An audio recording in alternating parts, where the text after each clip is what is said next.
Welcome back, everyone. Here we go on quite the adventure today. We will be correlating a lot of previous works. We are tying in the Avengers Tarot, Hanged Man, and the Spider-Man correlation to Carl Gustav Jung. Carl Jung's theory of the collective unconscious asserted that the past, present, and future are woven together to create a web of common collective memory, which he called the collective unconscious. And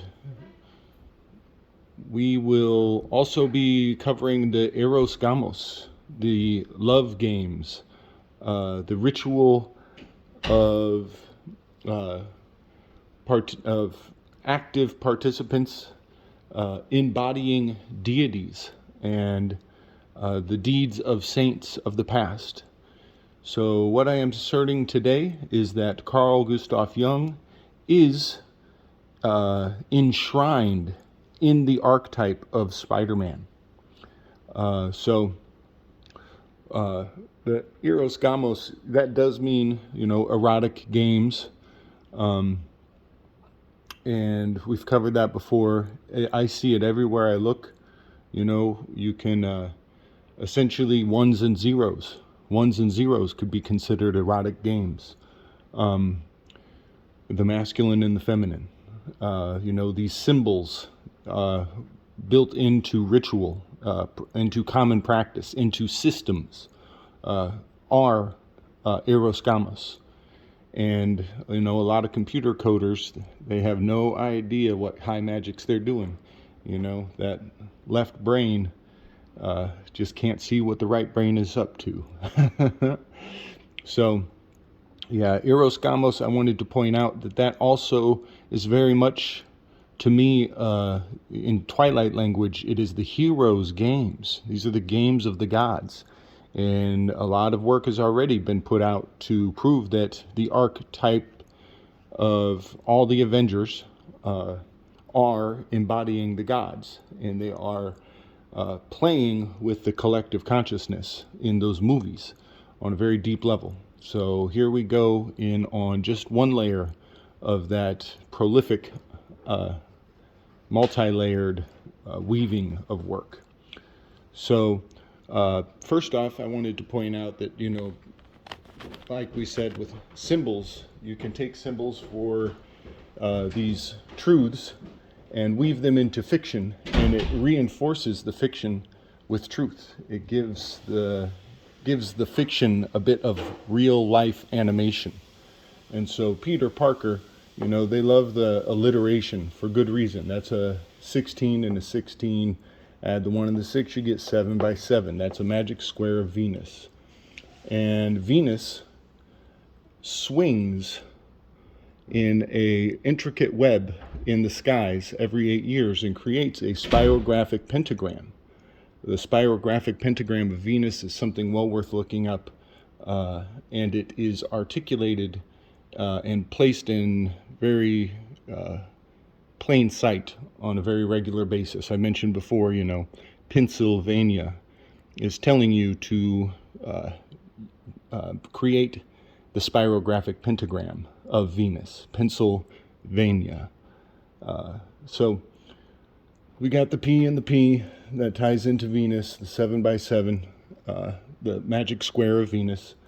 And so Peter Parker and Spider-Man are the Jung-est Avenger. I spelled it this way quite on purpose. And that's just one hint, one layer of my assumption here. He is the web slinger. And what I posit that is indicating is that he is weaving the common collective memory. That word memory has that word mem, the memory. We are talking about memes, we are talking about membranes, we are talking about making connective tissue. That the web represents the what the mind can catch, what it can affix to.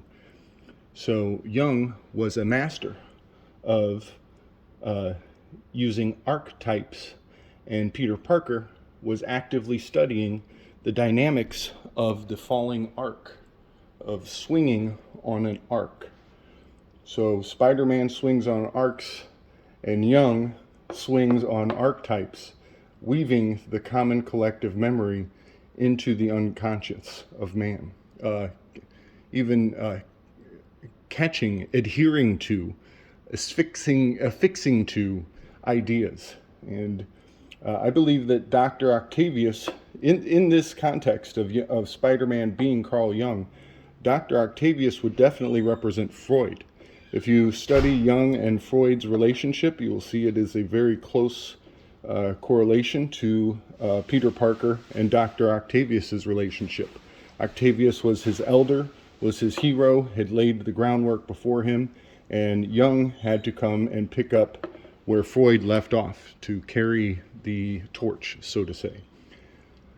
So also, taking this further in the Avenger series, the last of the Spider-Man movies, Spider-Man receives a pair of glasses, and the name of those glasses is Edith, E-D-I-T-H. That stands for "Even dead, I'm the hero." And the truth of history tells us that Carl Jung had a student named Edith Rockefeller. Edith Rockefeller traveled all the way to Germany to learn the techniques of Carl Jung. And so in that context, I surmise that Tony Stark represents John D. Rockefeller, a very rich philanthropist, shall we say, which he calls himself. Stark calls himself a multi-billionaire philanthropist, pats himself on the back about it. I think we have another correlation, could be a whole nother video right there.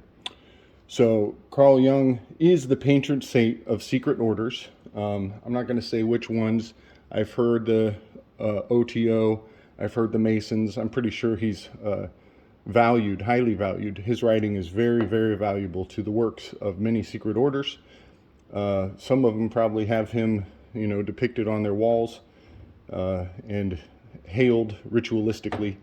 But also, the final point and the most selling component of all of this is the well-known fact, well-published, not a secret, no secrets in this. Carl Jung channeled his spirit guide. And the name of Carl Jung's spirit guide, Philemon. Philemon. Sounds a whole lot like Spider-Man to me, don't you think? Spider-Man was the Hanged Man card. Philemon was his spirit guide from the underworld. If you know anything about the Hangman card, I'm pretty sure you'll feel a strong confirmation that I'm quite on point with this observation. Hangman card, upside down, in the underworld. Carl Jung was reaching into the collective unconscious of the underworld to speak to Philemon. So there you have it, folks. It's my Grandmaster thesis, and I'm sure there's more to build off of just this little tidbit here. More to come, and I'm open to other people's ideas.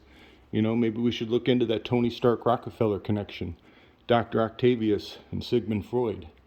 I'm pretty sure at the end of Dr. Octavius's movie with Spider-Man, Spider-Man carries Dr. Octavius, carries his body.